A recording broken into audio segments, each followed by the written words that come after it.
Great to be with you this afternoon for the presentation of another annual report for 2025. It's always so good to see everybody and get together. As part of our disclosure to our investors, we have our half-year and annual report audited by an independent company called Jessop's. And Darren Tam is our auditor, has been auditing our business for quite some time. And I'll just ask Darren to come up and provide you a presentation on his audit process, and then we'll come back and present the financials to you, but along with a business update too. Thank you, Darren.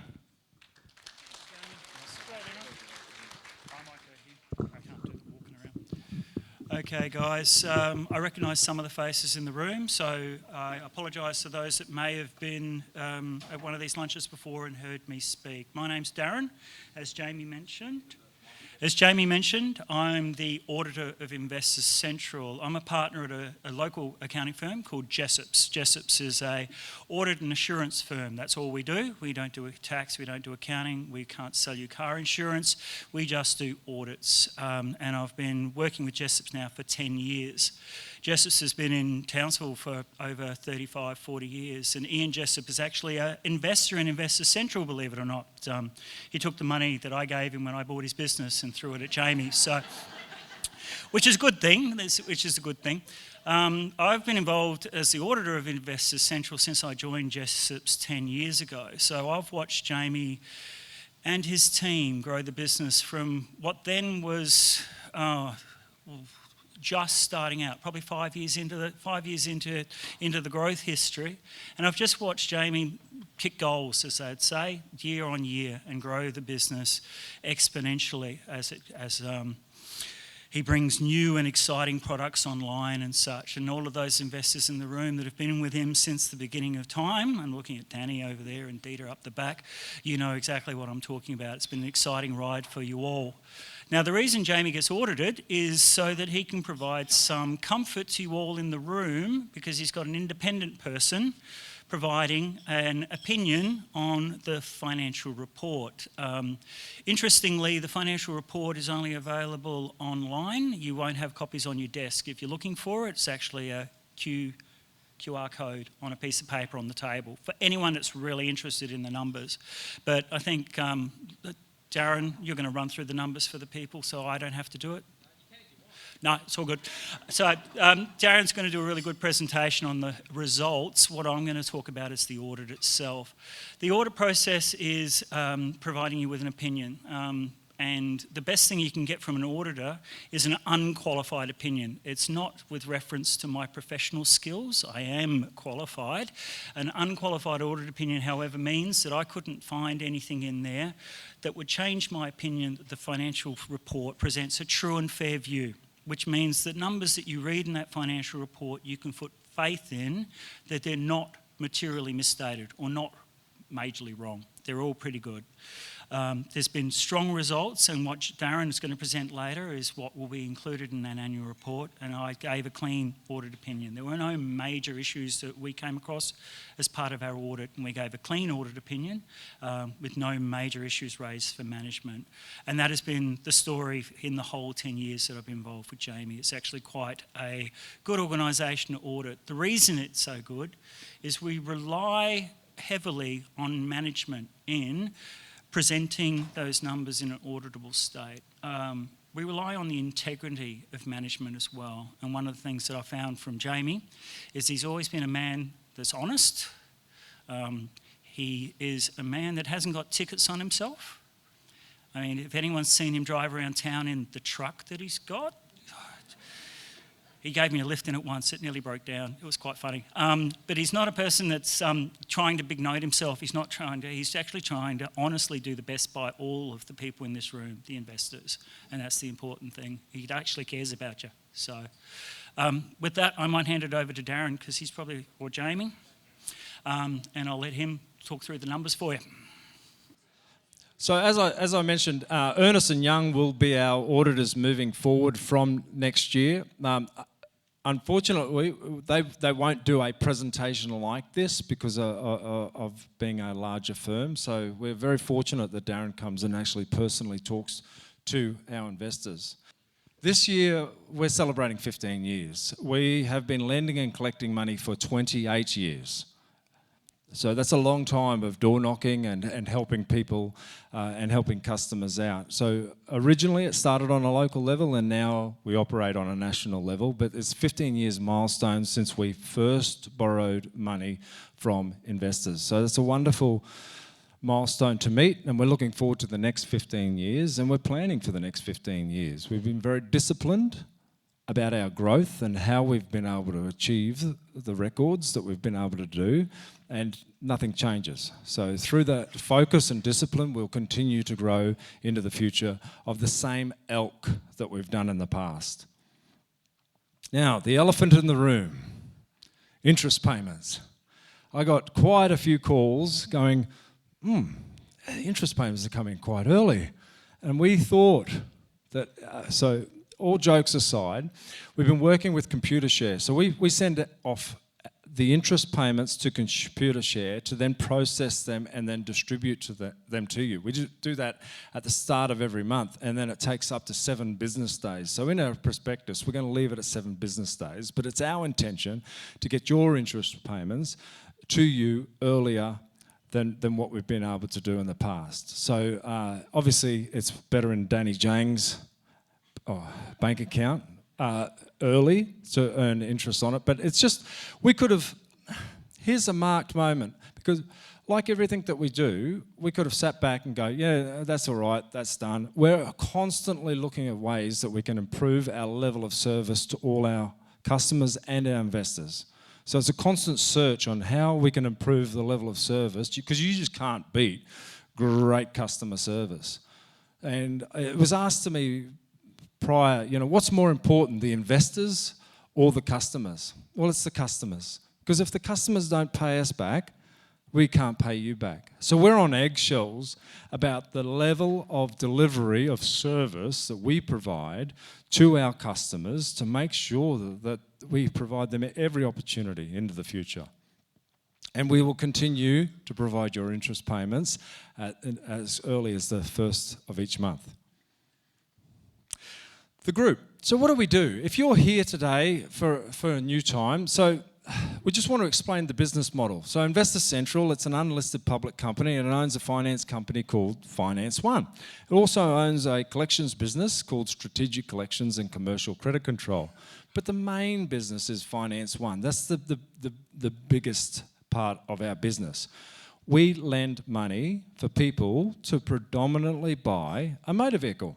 Not exclusively, but predominantly to that. And that's how the business was growing over time. Now our loans have diversified and grown.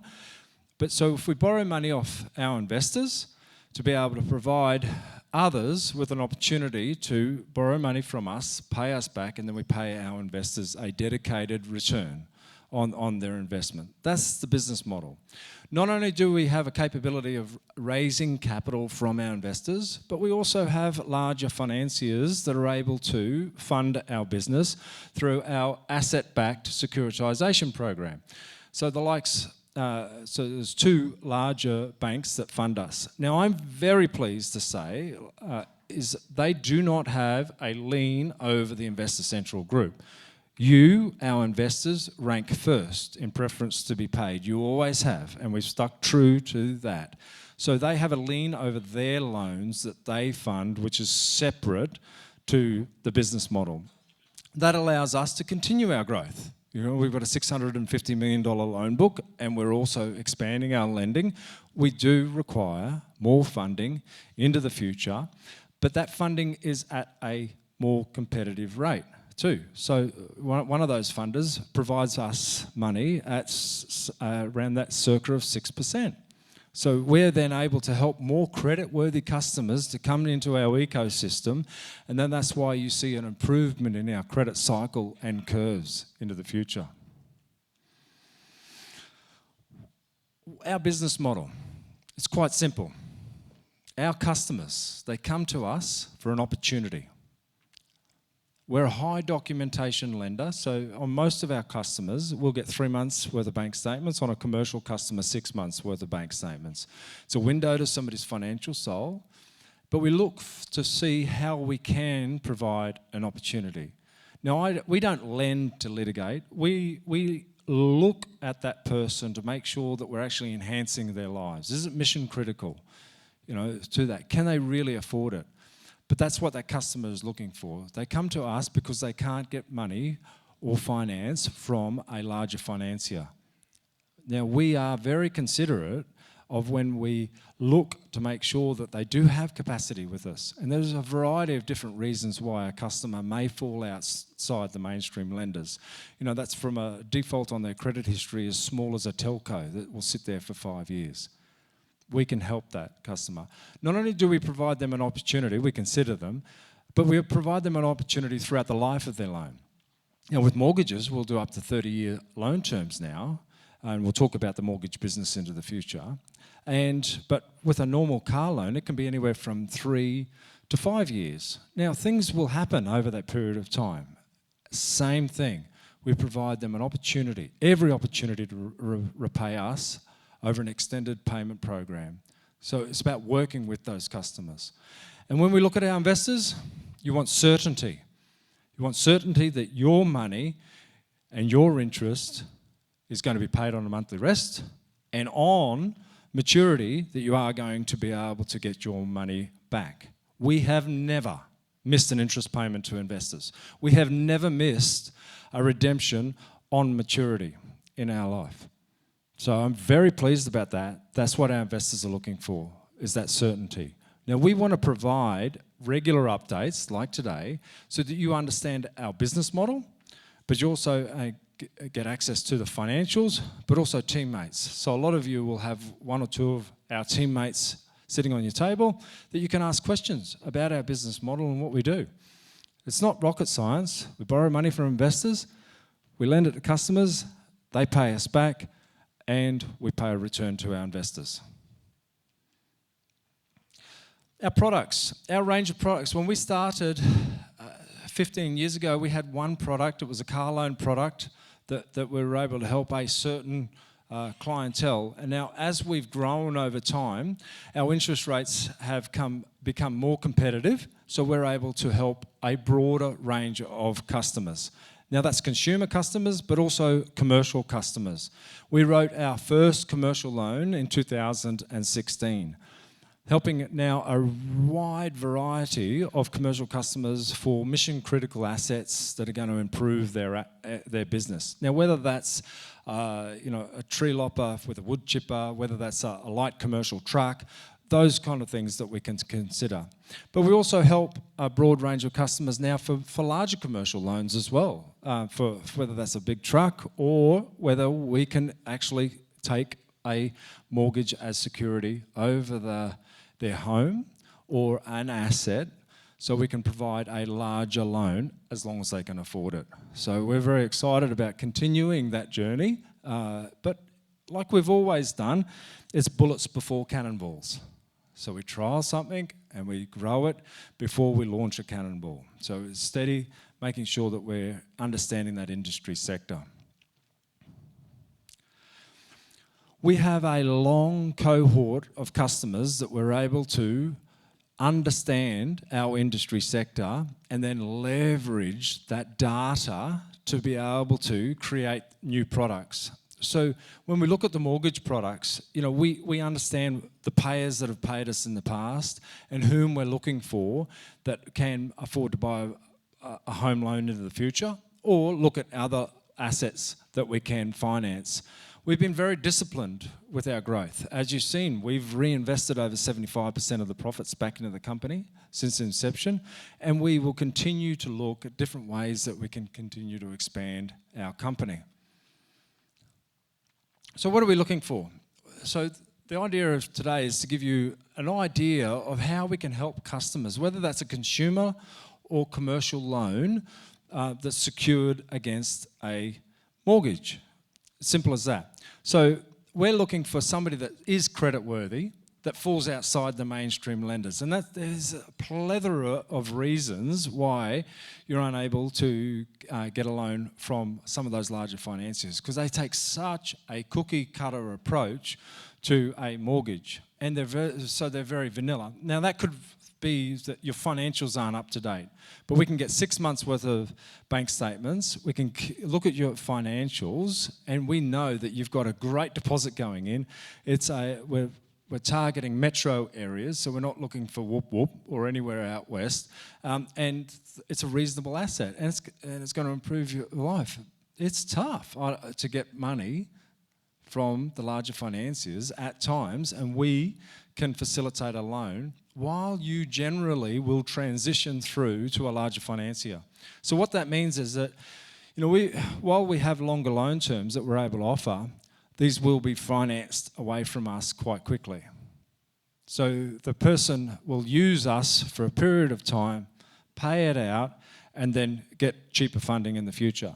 So we charge that customer not only an interest rate from 7.95 is our interest rates, because we're borrowing money from larger financiers now at more competitive rates, but what we have is an application fee and a risk fee on that.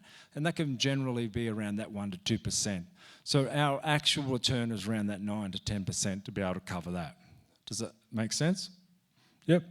And there's a variety of different customers that we will be able to help into the future. I'm personally involved in credit and looking at every application that comes in for these loans. So what have we financed over the last 12 months? As you know, we do a lot of asset motor vehicles, business loans, trailers, jet skis are a small part of our repeat business. So not only do we get the customers that are coming to finance one for a new loan, but we also get repeat business, and we'll give them a sharper rate. We've got 28,000 customers with a current loan. 10,000 of those are ahead on their loan, taking their opportunity to repay us back quickly and do that.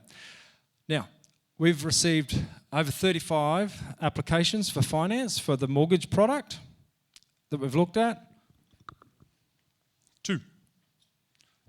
So a very cautious approach, right? There will be more coming through, but we're selective of what we're going to do and how we're going to grow.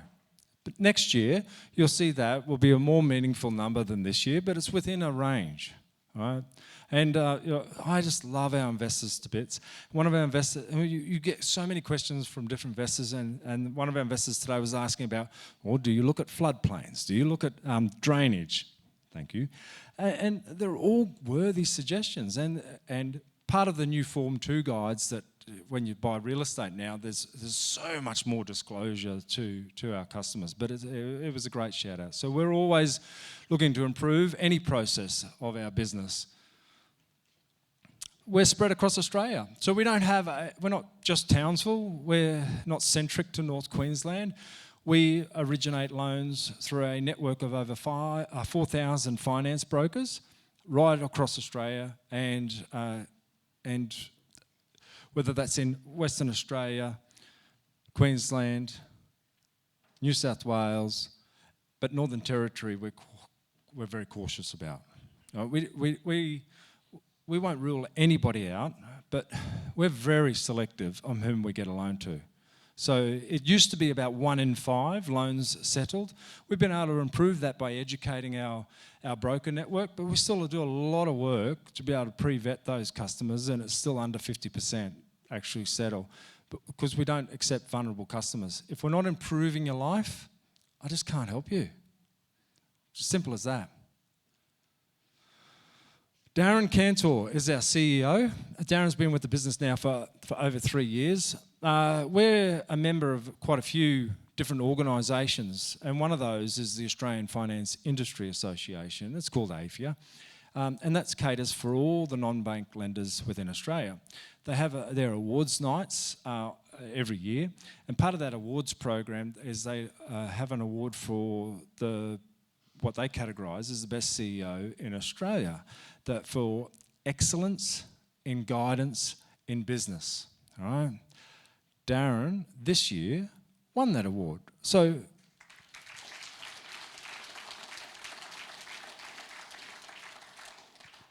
you only get to know somebody over a period of time. So the trust that you've installed in me, it's not given, It takes time to develop that. Darren's been with our organisation now for 3 years. I'm delighted with his input into the business. He is a steady hand at that tiller through making sure that we keep the sales full, but we don't go into areas that we shouldn't go into. And you don't get to really understand the mark of somebody until you've spent some time, especially like you have ups and downs all the time, right? And it's the way that we can communicate with ourselves but others through transparency. So Darren is always making sure that we look after everybody within our organisation. I'll welcome Darren to the stage to provide you an update of the financials.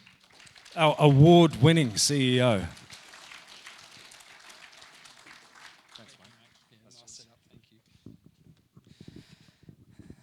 Good afternoon, all. I hope I don't let you down as apparently the CEO of the year, but no, it was a great honour to receive that award. I was pleasantly surprised to be nominated, and I legitimately was. I got a call to do a meeting. It was an interview for the judging panel, and I literally said, I'm so sorry, but what are you talking about? I actually had no idea I was nominated, and Jamie was very instrumental in doing that. So it was a great thrill, and it's a great reflection of our company. It was a great opportunity to share not only my story, but the fact that 3 years ago, I can't believe I moved from Sydney 3 years ago. I can't believe it's been 3 years actually. But to carry on from Jamie's legacy and continue to grow the company is I'm immensely proud. So thank you for that, mate.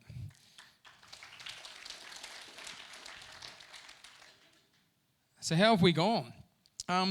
Look, I'm thrilled that the numbers continue to trend the right direction. And that's what we're after there. If you look at all those key numbers there, they're all sort of trending up at the same sort of range, which is a key thing that we look at.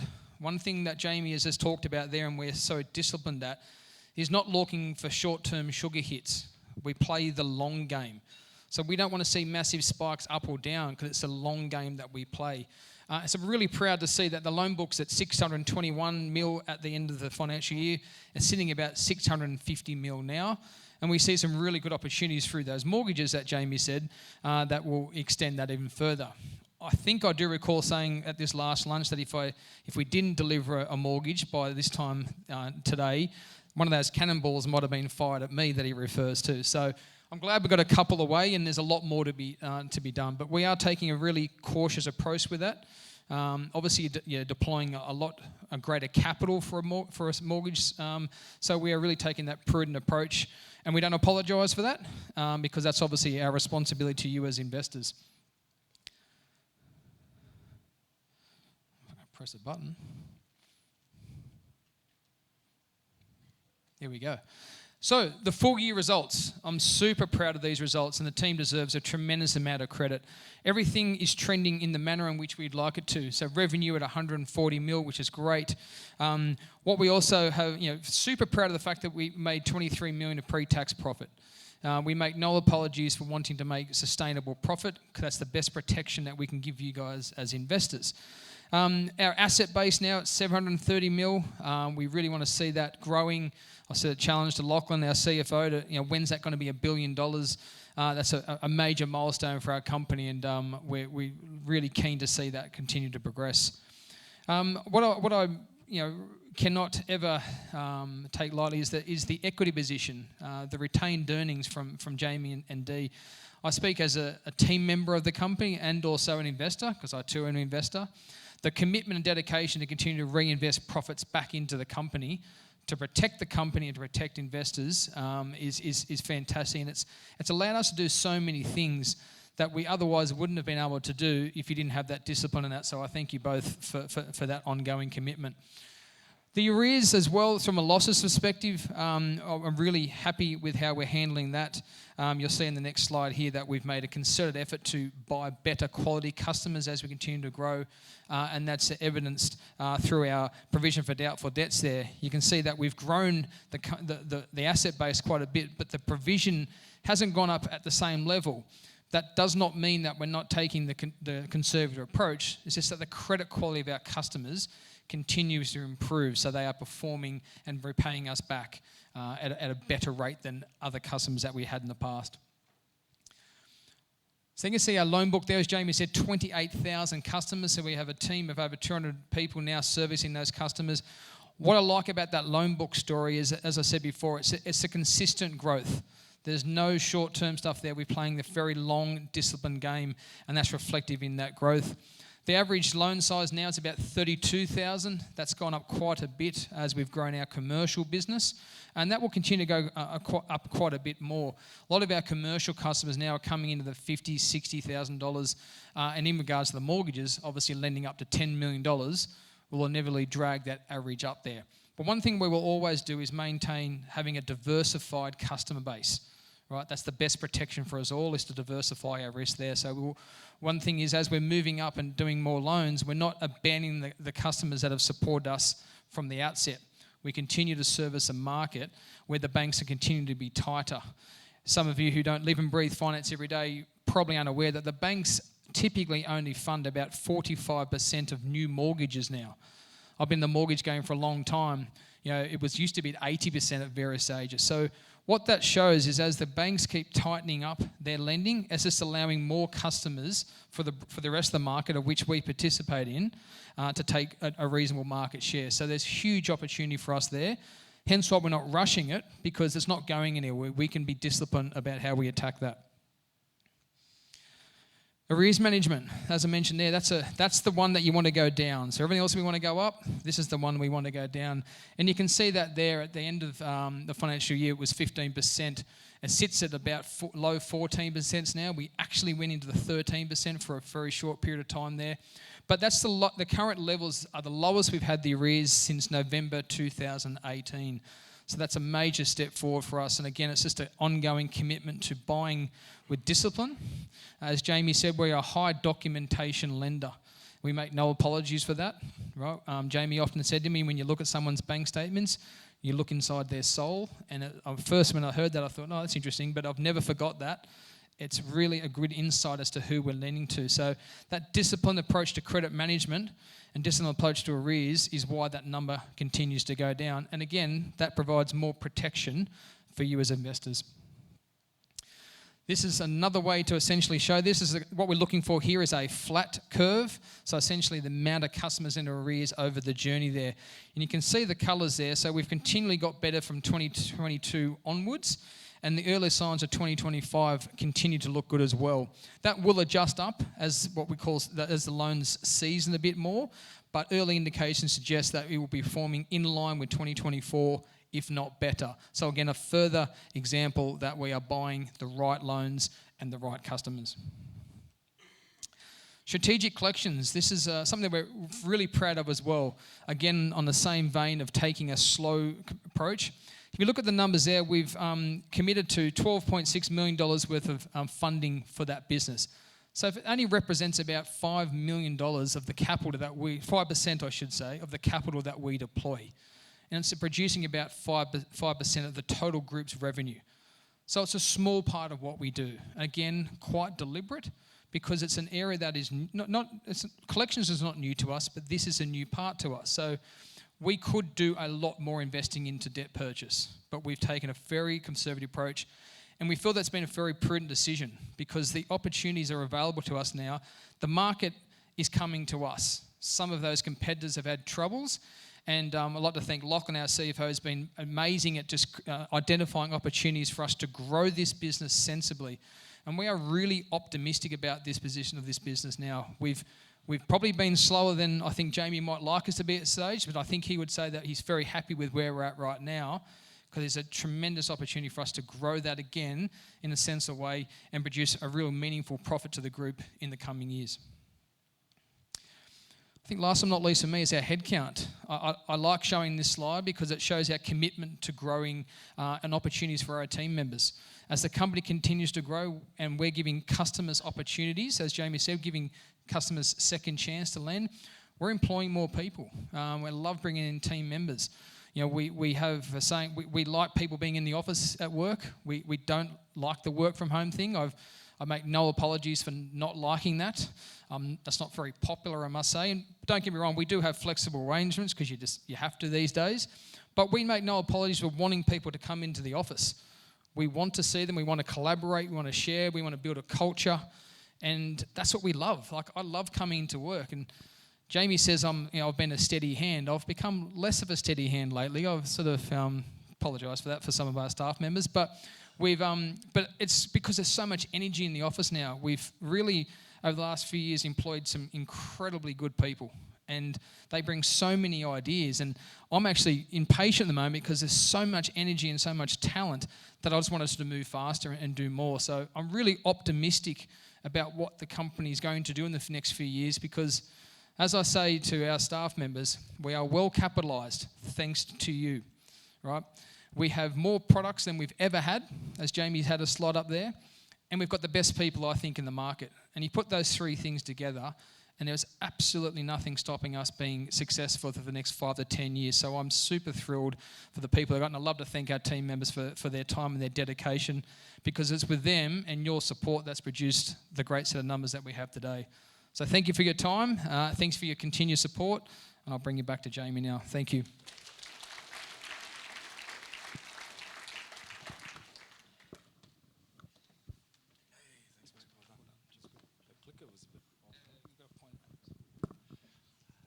The clicker was a bit slow, but you know what it is? It's the success of Queensland winning, obviously, the NRL Grand Final, the AFL. Is there anything that Queensland hasn't won from a New South Welshman at the moment? Phil Gould?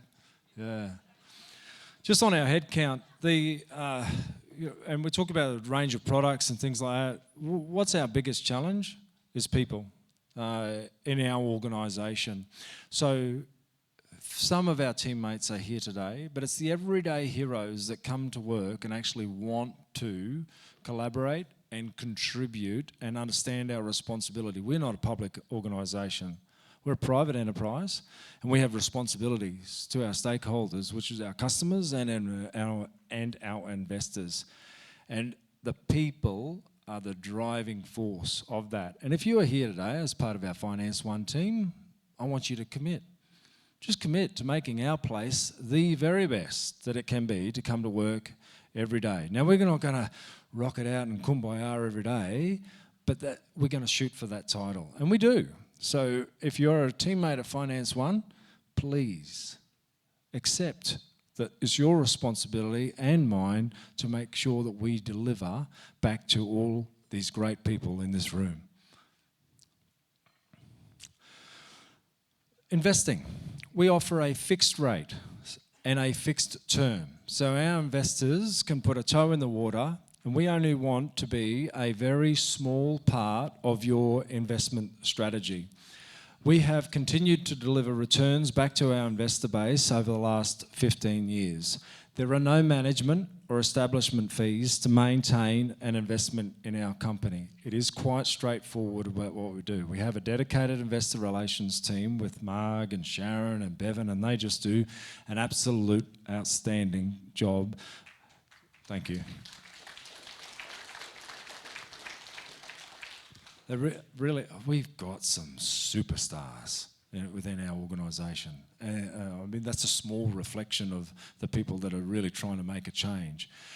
Part of that, you would have seen some of you may have seen Latrobe with the DDO, design and distribution obligations to investors. We submit a prospectus every year to ASIC. We take a very cautious approach of the investors that we have within our organisation that come and invest with us. So part of that DDO, or the design and distribution, is to make sure that you articulate all the benefits but also all the risks in investing. And I'm very proud of our prospectus because it does. You know, we don't want to stand up in front of you and say, oh, nothing can ever go wrong, because things do go wrong. But if it was COVID or if it's another event, I can guarantee you that we will fight and we will stay the course and we will do everything within our power to look after all our investors. We have a flexible approach for investors to either top their investment up if they want to along the way, even redeem early if for unforeseen circumstances. But even an early redemption, it's at the total board's discretion. Every step and every decision is about protecting all of the investors. Some of you, we mentioned certainty before. And this is a really good slide about that, and it's a good slide to show you where we sit. So Deanne and I, my wife is here, she's the most beautiful person in my life, and where we've reinvested our money back into the business with the equity. Now you rank first in preference to be paid. So we've got over $70 million now, and as at the 30th of June it was 68 in equity. So we've been very disciplined right from the get-go, driving second-hand Kia trucks and things like that to make sure that we put that money back into the business. But you also rank ahead of our teammates too. So with our teammates, a teammate can invest in our company. They get a 14% return on their money if they want to work and participate. But you rank ahead of our teammates too. So there's more than $92 million of subordination there before you get affected if there was ever a massive economic downturn. We've certainly put our money where our mouth is, and we've stayed true to that. I think that's significant.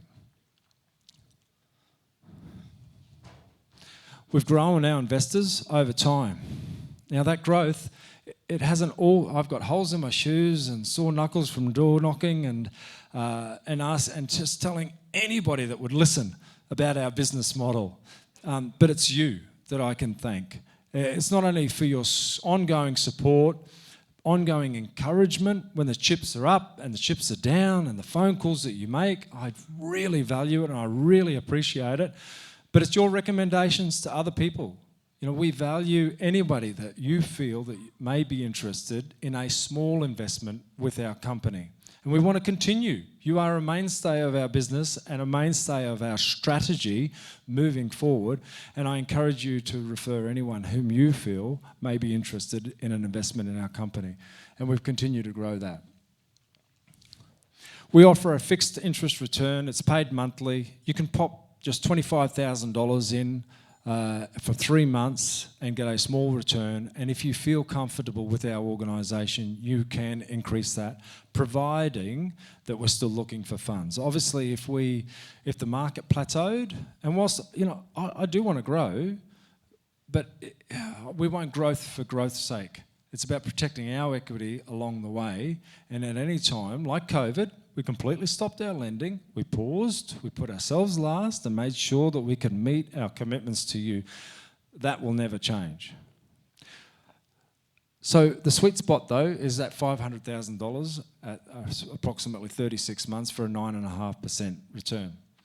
So that wraps up our business presentation along with the financials. But what we did last year, obviously, Lachlan Brown, our CFO, is here today, and Darren, and I welcome them to come up to the stage. So we're happy to answer any questions that you may have, especially with the home loans. As I mentioned before, I've assessed over 35 and we've done 2, and it's a new thing. So very happy to answer any questions that you may have. I'll ask Lachlan a question while you're thinking of questions, because the business is growing. Now, as it evolves, so does our securitisation program. Now, and it's really important for me personally, I want you to understand the business in its entirety. So if we can just explain, if I can ask Lachlan about the securitisation program, what does it mean, and why do we need it, and what are we trying to achieve through it? Yeah, thanks, Jamie. So with the securitisation program, we've got 2 large global financial institutions, being Nomura and Barclays. So Barclays Bank, headquartered in London, extremely large balance sheet, one of the biggest banks in the world. They reached out to us. They reached out to Asish and I last October.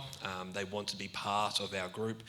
They wanted to provide us an opportunity for additional funding at that cheaper cost. So Jamie mentioned before an average of 6%. They've been extremely grateful to be part of our business, and we're extremely grateful to be part of their business as well. What happens there is we've got a facility, it's $300 million worth of their capital, and we have a little bit of capital as well. So we have the junior notes, is what it's called, and they have the senior notes. And what that allows us to do is sell loans into that warehouse to unlock liquidity and capital back onto our balance sheet that we can then continuously grow. Why that's important is all the revenue, so the net revenue that we get there from that warehouse, as well as called, or a trust, comes back into our P&L and to our balance sheet. And therefore, we can reinvest that back into additional loans. Diversification. So we've talked about, and Jamie and Darren talked about all the different products we have. The same goes with capital. So having two large financial institutions allows us to diversify our capital partners. And we've also got other capital partners through our term trusts. So on the capital structure or the entity structure before, you saw trusts of 2022-1 and 2023-1. They're different trusts where we've got other partners that come in and buy into those trusts at different levels, and all those loans are secured in those trusts. We're actually just about to wind down one and call it, which is very important for our institutional investors, that we're meeting our obligation to them, that we are calling that trust and closing it down. They get their capital returned, and we are then reinvesting back into our business too. What's the writing rate? What's the borrowing rate that we get from that chart, the Barclays? Barclays, we pay 2.5% over our BBSW benchmark. And they always talk like this. What's the writing rate? It's mid fives at the moment. So 5.5%. So that's why that transforms the business in regards to a more competitive rate, so we can help more customers. Simple as that. Now, as we grow over time, that writing rate will get better again. So you promised it was going to be less than 5 next time. Yeah, no, you didn't. Best thing is success brings success as well. We've got a lot of institutions that would love to do business with us, and like Jamie and Darren talked about the mortgage product, we say no to a lot of them rather than say yes. So we're looking for the right partners. And at the moment, we've got 2 great partners, and Barclays have been excellent over the last couple of months. And remember, that's ring-fenced away from the group. They do not have a lien over Investor Central, and all the profits come back up into the group. And now, I think Mary Stafford-Smith has a question, please.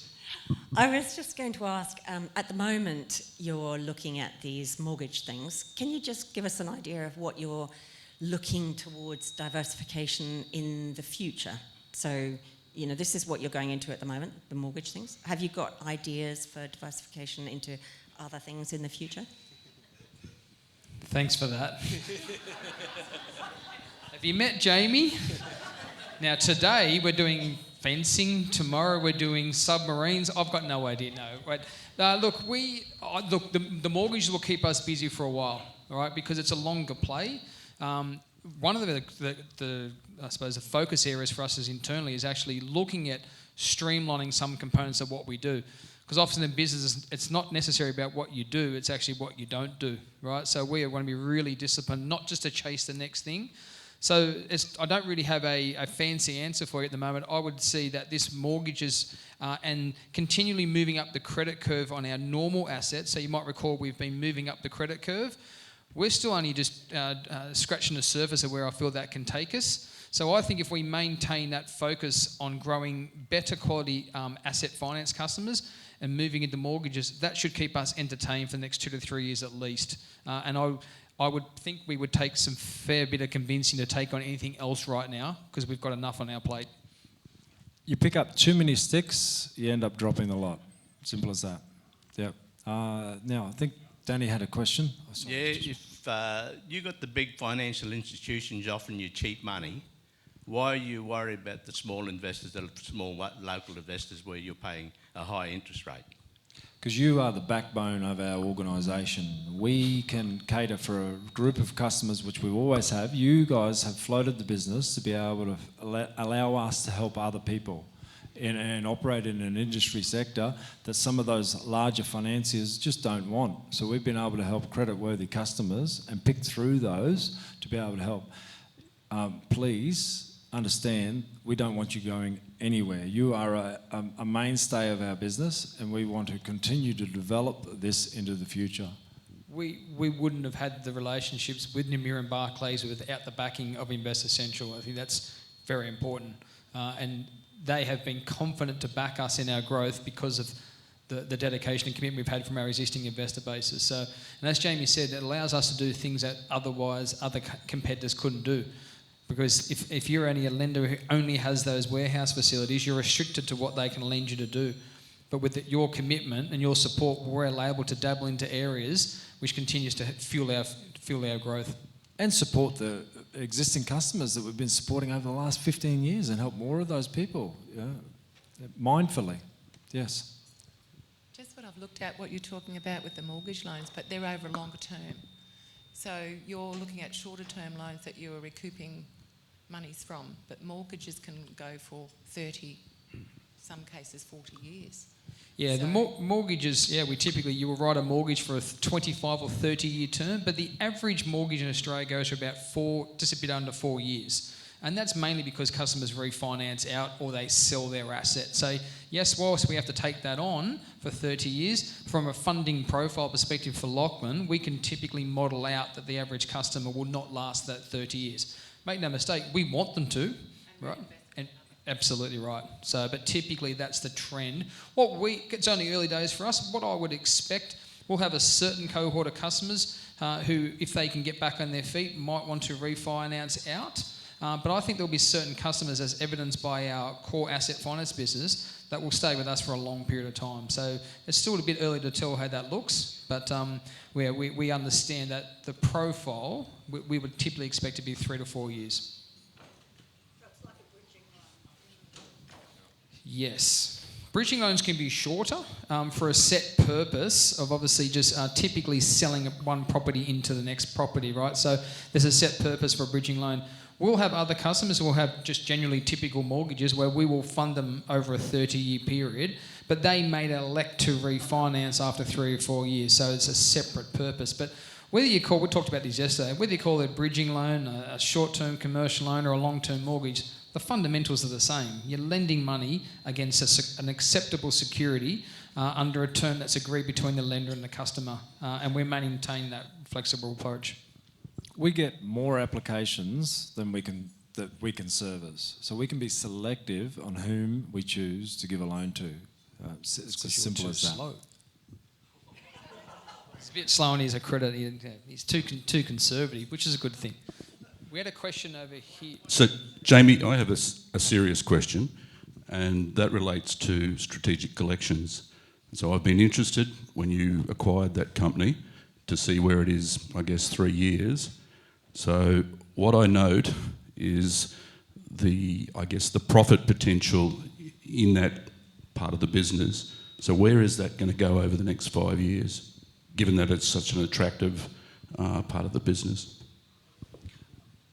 Can I just? I'll hand the profit question. But that business scared me. Like, I've been collecting money since 1997. So just because I collect Finance One debt doesn't mean that I can scale this business and collect that debt. We took a really cautious view. So we've been learning and learning and learning and learning, and we'll continue to learn. Where it goes into the future, I don't know. All what I do know is that we're now getting contacted by larger companies that want us to facilitate. There's 3 streams to that business. One's what's called contingency debt, where we collect on others' behalf. We also have a hardship program, where a larger telco pays us per head count to manage their hardship program. All right, so we just make a small earn out of that, and then we've actually purchased debt. That's the scariest part. So we want to make sure that we get the purchase debt right. That's why we've been very conservative with that. Early doors is that it's working well. We've got about 70 people in that team. But like always, we'll just take it. It's taken us 28 years to get to here. This business is not going to knock the lights out in the next 24 to 36 months. We'll just keep organically growing it and reinvesting those profits to be better.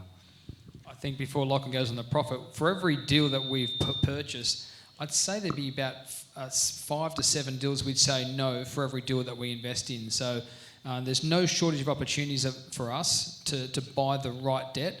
But Lachlan will touch on this. He's been incredibly laser focused in buying the right debt at the right price. If it doesn't meet that hurdle, we don't participate. And I think that's a real strength of discipline, because others may not have been that disciplined. Because it's a small part of our business, we don't have to chase something, right? It's a complementary to the overall group's profit, and hence why if we don't have that return profile, we keep our powder dry and we look to the next one. Yeah, the debt market in Australia is seeking another professional party to come to service that market. It's well known that there's two large players and there's a lot of the mid-tier, and we're now being seen as a possible third player that's professional, got great governance, got great risk management, and got great people in the organisation. We're not poking our heads up and shouting up and down around what kind of debt we're wanting to buy or what kind of customers we're trying to attract. Customers are coming to us. They're seeking that professional outfit. And just like Jamie has built through the Finance One brand, that's what we're building through the Strategic Collections brand as well. At the moment, it's roughly 5% of the revenue. That will probably grow to around that 5 to 10%. I don't think it's going to be a large part of this overall group's business because Finance One brand, our main lending business, is growing so strongly. And so I can see it growing in proportion going forward. G'day everyone. Jamie and the board. I've got a quick question with the mortgages. With the interest rates, I know you guys are very competitive with the banks when you do the investments percentages. Do you have an idea of how much, or you're allowed to say what the interest rates on the mortgages on averaging it you think perhaps over the next handful of years? I know it can be quite hard, you can't predict like a crystal ball, but 1 year, 2 years, do you have a kind of rate that you're thinking about doing for mortgages, guys? We from 795 is our sharpest rate for looking for a customer, but we have a range of products that we're able to help, and that can vary from around that 795 through to about 10 or 12%, making sure that they have affordability. Now, when I say the 10 to 12%, Deanne, my wife, mentioned the bridging loans. So we're able to offer a loan to somebody for a 6 month to 12-month period while they transition to get their financials, but they've got a great deposit going in, they've got great cash flow, and we just help them out. So there's those type of loans, and there's a lot of that lending, as you know, for businesses. But it's not only that. There's a couple of accountants that are in the room, but a customer could have a tax debt. Tax debts, they're not tax deductible. And you have to pay them, and the tax department's really cranking down on them. So you want to get them out of your business and then pay that off with us, and then it's an interest payment. And the tax department, what do they charge? 12%. 12%. So we can be even more competitive than what you're currently paying and actually save that business money, but we need security. So you've got to either own your own home or own a property that we can take some kind of mortgage on, that we're looking for that extra level now of security for those larger ticket items. That is very important, along with a clear exit strategy for that customer. Before I wrap you up, this is everything to me. The relationships, we want to be remembered for all the right reasons, and my family, Deanne and I, we will not let you down, and we do value your input into our business. So thank you very much for all your contributions. Thank you.